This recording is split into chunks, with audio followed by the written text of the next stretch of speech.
Hi friends, welcome to my channel increase knowledge in fun. क्या आपको पता है मंगल ग्रह पे एस्टेरॉइड की बारिश होती है। 60 करोड़ साल तक मंगल ग्रह पर होती रही एस्टेरॉइड की बारिश। अगर 2 दिन लगातार बारिश हो जाए तो आप परेशान हो जाते हैं, वो भी पानी से। लेकिन अगर कहीं भी लगातार करोड़ों सालों तक पत्थर गिर रहे हों तो मंगल ग्रह पर 60 करोड़ सालों तक एस्टेरॉइड की बारिश हो रही थी। इस खोज के बाद वैज्ञानिकों को मंगल ग्रह के जन्म तारीखों का निर्धारण करने के लिए फिर से स्टडी करनी होगी, कम से कम एक बार तो जरूरी।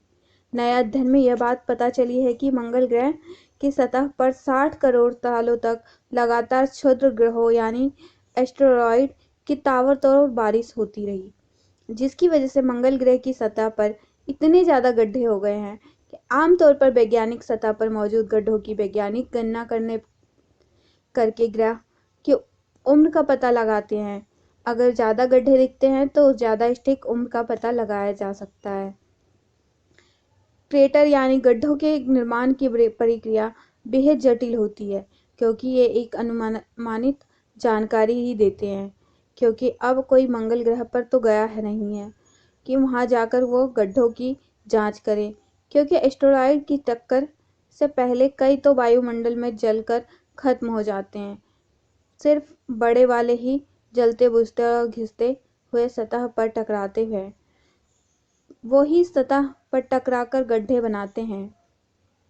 एक नई रिसर्च में वैज्ञानिकों की टीम ने न्यू क्रेटर डिटेक्शन एल्गोरिथम की मदद से मंगल ग्रह के 521 गड्ढों की स्टडी की।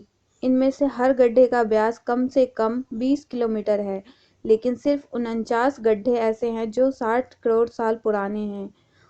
इनका निर्माण लगातार हुआ है, एक के बाद एक। इससे पता चला कि 60 करोड़ सालों तक मंगल ग्रह की सतह पर एस्टेरॉइड की बारिश होती रही।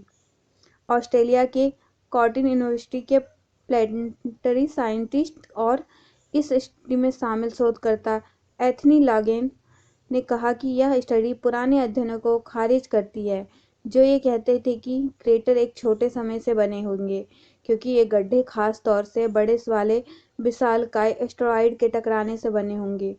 एस्टेरॉइड टकराकर टूटा होगा, वो टुकड़े प्रेशर से सतह पर आसपास गिरे होंगे, जिससे अन्य गड्ढे बने होंगे। कुछ टुकड़े अंतरिक्ष में वापस निकल गए होंगे।